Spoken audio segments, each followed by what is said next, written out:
Hey everyone, and welcome to Chefs of Indian River County. My name's Thomas Miller, the foodie guy, and I'm here today at the brand new restaurant, Pepper Salt BBQ, with co-owners John and Heather. Guys, welcome to the show. Thank you. Thanks for having us. Thank you for having us. You're welcome. How long you guys been open here? I think we're in our 10th week. 10th week. Wow, you guys are still very, very new then. Definitely. Yes. Yeah. All right, well, I do have a list of questions that I've got prepared, as I always do for these Chefs of Indian River County. So I thought, why don't we just go ahead and dive right into those questions and see what you guys have to say. Good. Let's do All it. right. Tell us how you got started in barbecue. Oof. You want to take that one? Okay, I'll take that one. So it was a hobby, like every backyard smoker story. Maybe 5, 6, 7 years ago.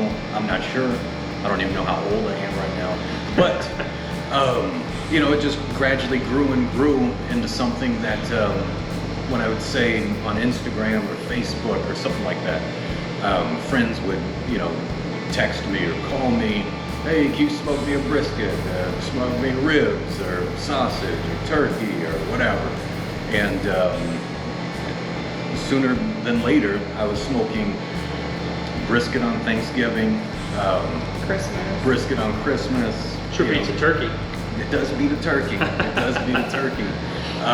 But yeah, it was just one of those things that I didn't mind doing it. It didn't really affect the family time. Sure. Because I'd be up all night, and it was that's why I'm used to the I guess 24 to 36 hour staying awake. I was going to get into that with you later in a different question, because I do wonder when you sleep. Yeah, very rarely. The bed is usually very empty, but you know, I do it for the love of barbecue. Was there a defining moment that you just smoked something and tasted it and your friends tasted it and you went, I have to open a restaurant? Funny story. Okay. We had pictures taken, I think 3 days before we opened. Yeah. Maybe 3 days before we opened. Okay. And I did something completely different while cooking brisket. Through the whole 5, 6, 7 years, I did one thing, and then 3 days before we opened, I did something else. And it worked. And that's the brisket we serve today. You know, it's just one of those things that I didn't know what I was doing until it happened, and now I know what I did, and now it works. Great. You know, so I changed the whole process 3 days before we opened. Oh, wow. So, back to your question, was there something? It was probably that Sunday when I pulled out the brisket, and I was like, okay, we might be ready for this. I can definitely present this to the public. Sure. And hopefully try and sell it. Great. But I think the defining moment for the restaurant happened when we were talking to his parents about moving away from Houston, because we had just had our daughter. Downtown Houston wasn't the safest place, and John, you know, was having an epiphany, like, what am I going to do for the rest of my life? You know, not being an audio engineer anymore. And it was kind of just one of those things. It's like, well, let's do it. Let's try it. Let's open up the barbecue restaurant. Dive right in. Well, it's a tough business, and you guys are doing well for as new as you are, and I think this is your very, very first restaurant, Very too. first. Correct? Yeah. Yep. Okay. My first time in the restaurant industry was when we opened the door. Okay. So my next question comes to, do you have any formal training? But I'm going to guess and say probably not, other than just your backyard experience, correct? Yeah, that's Okay. it. Backyard experience, 2 o'clock in the morning brisket tastings. At 2 in the morning. I would I'd wake get up for that. I didn't know how to time it because I didn't know how long it would smoke for. I didn't Sure. know when it'd be done. So there were times where it'd be 11, 12, 1, 2 o'clock in the morning. She'd be asleep. I'd go and wake her up and be like, you know, eat this heavy meat, you know, out of your sleep. She's like, yeah, no, it's good. And I'm like, it could be better. You know, it could definitely be earlier. But yeah, no formal training. Okay. I got a lot of buddies that smoke a lot of meat in Houston, so I've asked questions to those guys. Sure. A good one, Nomad Barbecue. Okay. Also goes by Barbecue Savage. He does some really off-the-wall type barbecue things, and it's just, I wish I could be inside of his head for 3 minutes. Sure. And walk around. Right, right. But yeah, other than that, it's just trial and error. Okay. Well, you touched on what your day is like. Obviously, you're having Heather taste brisket at 2 a.m. at times. But why don't you walk us through what your typical day is like? Because I just wonder when you actually sleep. Because I know barbecue, and this type of barbecue takes long hours to smoke and get it right. So why don't you walk us through what time you get up, what happens throughout the day, and give us a snapshot of what you do here at Pepper and Salt. So I usually wake up around 3 o'clock in the morning. I say that's when the alarm goes off, and she punches me. And I get up, and we live very close. So I hop in the car, I'm here by 3:10. Okay. I fire up the smokers, season the ribs, the pork belly. But right now we got our man Jeff seasoning the ribs and the pork belly, just so it's easier on me in the mornings. So I put the ribs, the pork belly on, fire up the third smoker, put the brisket on for the next day, go back inside, make the burgers.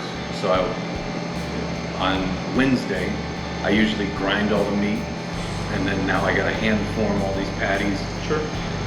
Usually make about 20 of them, just because that's not how much gas I got in me, you know. So you guys open at 10:30 then, right after, the ribs usually are coming off pretty close to that time. That time, yeah. And then you open at 10:30, and then you're open until you sell out, pretty much, correct? Correct. Yes, yeah, open until we sell out. Usually 1 o'clock, we're trying to make it deeper into the day. It's just one of those things that I'm still afraid to smoke 25 briskets a day. Right. It's a lot of money, you know, meat prices right now. But we started doing 15 every day, and we still, by 1 o'clock. So after this, I gotta trim 20 briskets. Wow. For Saturday. So we'll see what happens. Great. Well, obviously we know you're from Texas, and we know that they use post oak. What are you smoking with here in Vero? So agricultural laws, it's hard to get wood to travel across county lines, let alone state lines. Sure. So we have a local guy, Ken, don't know his last name, Okay. which I can't believe I'm blanking on that, but very nice guy. If you want to know who he is, let me know. He's a local guy, he's maybe 7 miles away. Okay. And he took me to his property before we opened. He showed me what he had, and I was like, this is it. So we got live oak, white oak, laurel oak. Those are like the 3 main that he gets.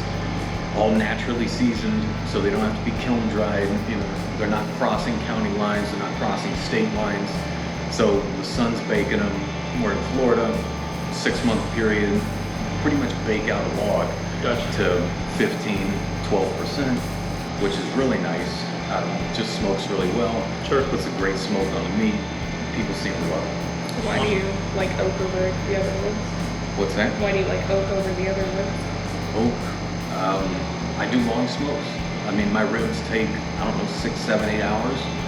And if you do hickory or mesquite, it would just be a smoke bomb. Sure. Oak is probably one of the mildest woods out there, and I would agree with that. Yeah, I can smoke for a long time with it and not have it be a smoke bomb. I want to impart the wood smoke flavor without overtaking the meat or the seasoning. Sure. Stuff like that. So I know that a lot of people have a more complex rub. They use garlic, they use the salt, they use the pepper, they use cayenne. You know, they use all different types of seasonings. What are you guys seasoning your meat with here? So our brisket, pretty simple. Kosher salt, 16 mesh black pepper. Okay, that's Here. it? That's it. There's no hidden tricks. I don't put tallow on it. There's nothing besides pepper, salt, smoke. No injection, nothing like that. No injection.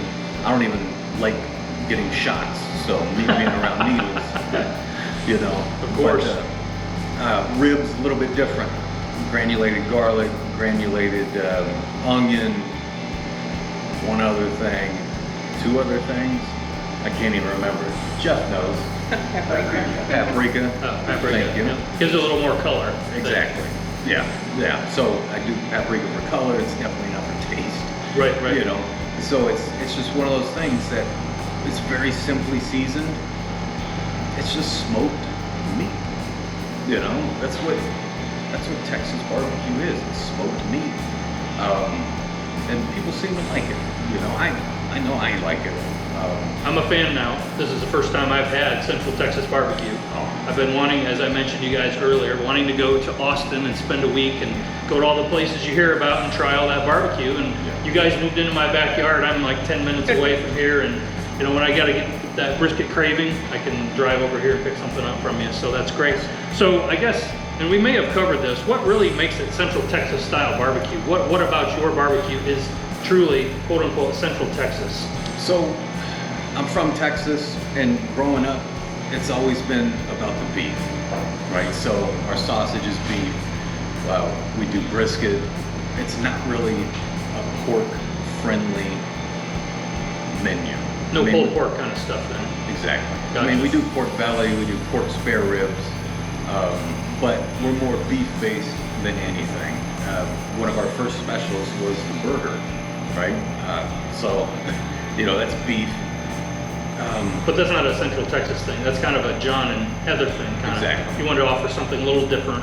Yeah. Yeah, same with the pork belly. We knew coming into Florida that a lot of Floridians like pork, but we didn't want to do pulled pork. Sure. So pork belly was our thought, you know, for those who like pork to do that instead of pulled pork. Yeah. It's unique. I mean, there aren't that many barbecue places around that are doing pork belly. And I was excited to see that you guys were doing that because I love pork belly. Yeah. And the way you're doing it is really great. It's got a lot of flavor. That rich, fatty, you know, texture to it is just wonderful. So the big question on everybody's mind is that you guys always seem to run out of food early in the day, very quickly. 1:30, you're already out. You open at 10:30. So I know that people are interested in learning a little bit more about why that is. Why can you just throw ribs on the grill and cook them some more real quick, or throw the brisket in there and in 15 minutes and you're done and they're eating? Can you explain a little bit about your capacity and why that is that you run out? And it happens very much in Texas. Yeah. It's a standard over there, and people here just don't understand that because they've never been, or some of them may not have ever been to Texas and know that they can only cook so much, they only can get so much.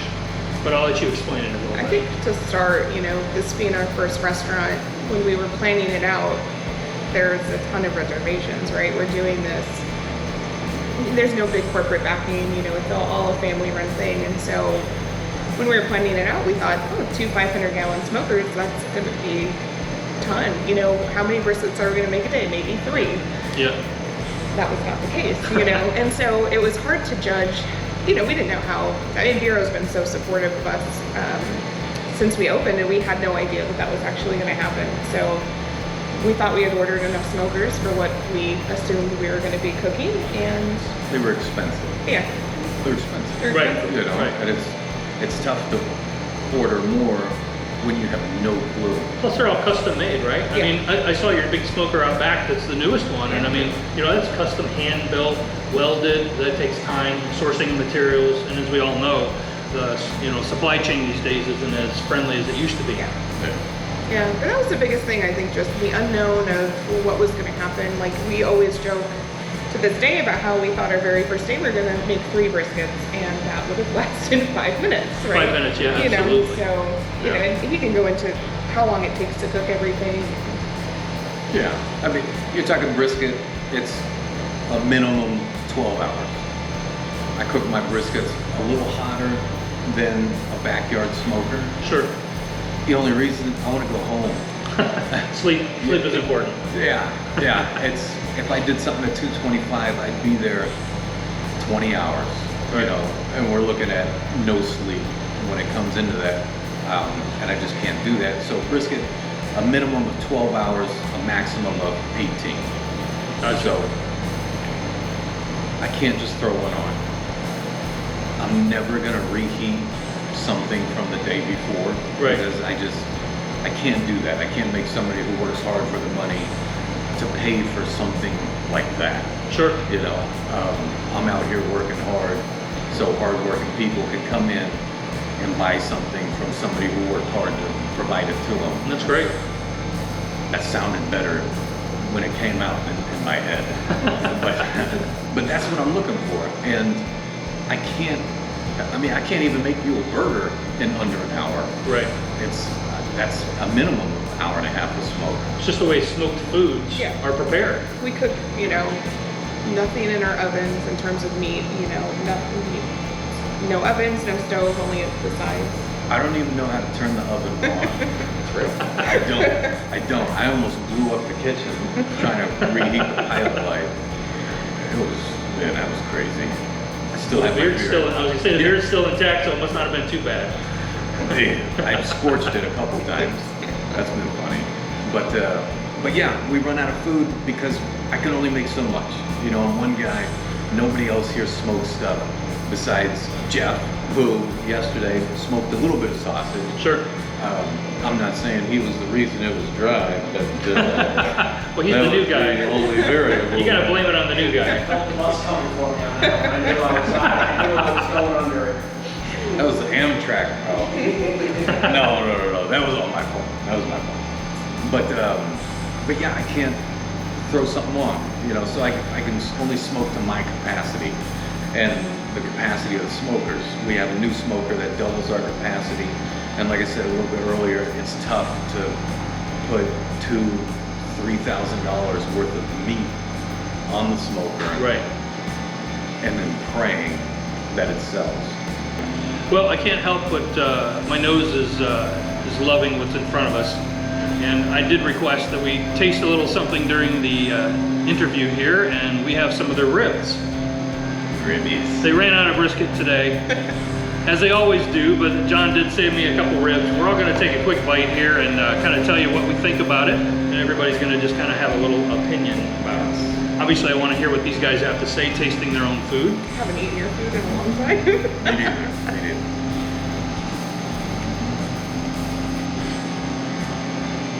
Still good. This is how I eat ribs. Eat anything. I gotta put the mustache to the side. All right, guys, we're back after a quick little technical glitch with the camera, but what I was going to say is that we all tasted the ribs here, and it pulls away perfectly. You bite into the rib, the meat comes off, clean off the bone, and the meat doesn't fall off. As a previous Kansas City Barbecue Society judge, that's exactly what they trained us to do when we were judging barbecue in the competition level. So, John, why don't you tell us, or John or Heather, why don't you guys tell us what is Pepper and Salt Barbecue to somebody that's not been here before? Tell us a little bit about your business and what they can expect when they stop by to get some of your barbecue.